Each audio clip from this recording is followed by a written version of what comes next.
दिल के एको रिपोर्ट में डायस्टोलिक डिसफंक्शन ग्रेड 1 क्या होता है?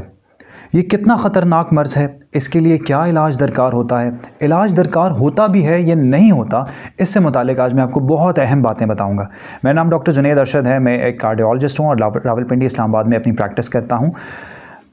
डायस्टोलिक डिसफंक्शन से मुतालिका लोग काफ़ी घबरा कर, परेशान होकर हमें मैसेज या कॉल करते हैं। डिसफंक्शन एक अंग्रेज़ी का लफ्ज़ है जिसका मतलब है कि काम ठीक ना करना।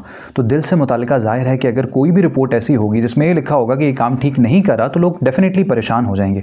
समटाइम्स कुछ नॉन कार्डियोलॉजिस्ट डॉक्टर्स वो भी जब मरीज़ की ये रिपोर्ट देखते हैं तो वो भी कंसर्न होकर हमसे पूछते हैं कि आखिर ये किस नौयत का मसला है। अगर कोई पेशेंट ऑपरेशन के लिए जा रहा है और उसकी एको में डायस्टोलिक डिसफंक्शन ग्रेड 1 है, तो क्या उसका ऑपरेशन हो सकता है?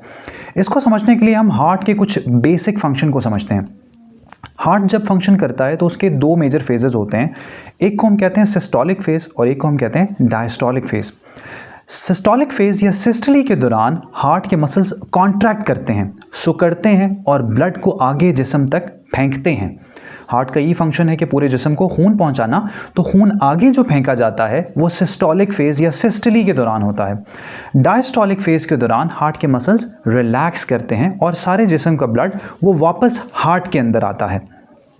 अब डायस्टोलिक डिसफंक्शन में क्या होता है कि वक्त के साथ, एजिंग के साथ या ब्लड प्रेशर के साथ या और मुख्तलिफ कुछ बीमारियां हैं जिनसे दिल के पट्टे सूज जाते हैं, मोटे हो जाते हैं और हार्ट मसल्स ठीक से रिलैक्स नहीं कर पाते, ठीक से हार्ट डायलेट नहीं कर पाता।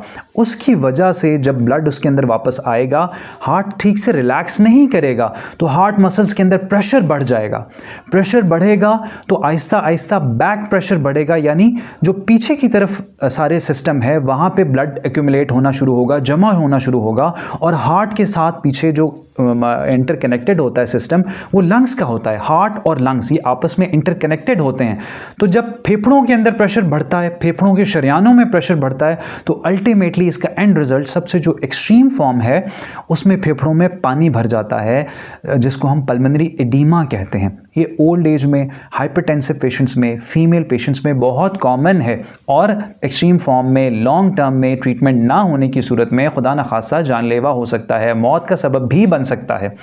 लेकिन डायस्टोलिक डिसफंक्शन ग्रेड 1 कोई ऐसी बीमारी नहीं है। ये एक नॉर्मल एजिंग प्रोसेस है। जो मर्ज़ ख़तरनाक होता है या जो कंसर्निंग होता है वो ज़्यादा एडवांस होता है, उसमें grade 2, grade 3, grade 4 diastolic dysfunction होगा। डायस्टोलिक डिसफंक्शन ऐसा ही है एजिंग प्रोसेस के साथ, जैसे वक्त के साथ, उम्र के साथ एक बंदे के बाल सफ़ेद हो रहे हैं, उसके जल्द पे झुर्रियाँ पड़ रही हैं और मुख्तलिफ एबनॉर्मेलिटीज़ जो नॉर्मल एजिंग प्रोसेस के साथ, वक्त के साथ आती हैं, इसी तरह डायस्टोलिक डिसफंक्शन भी डेवलप होता है। और ग्रेड 1 डायस्टोलिक डिसफंक्शन कोई ऐसी बीमारी नहीं है, उसके लिए कोई इलाज दरकार नहीं होता। अगर कोई पेशेंट ऑपरेशन के लिए जा रहा है, उससे पहले एनेस्थेटिस्ट ने या डॉक्टर ने, सर्जन ने एको करवाया है, तो ये कोई लिमिटेशन नहीं है। आपकी सर्जरी में किसी किस्म की हर्डल डायस्टोलिक डिसफंक्शन ग्रेड 1 की वजह से नहीं है। तो अगर आप उसको देख कर परेशान हो रहे थे तो बिल्कुल परेशान होने की बात नहीं है, ये कोई बीमारी नहीं है।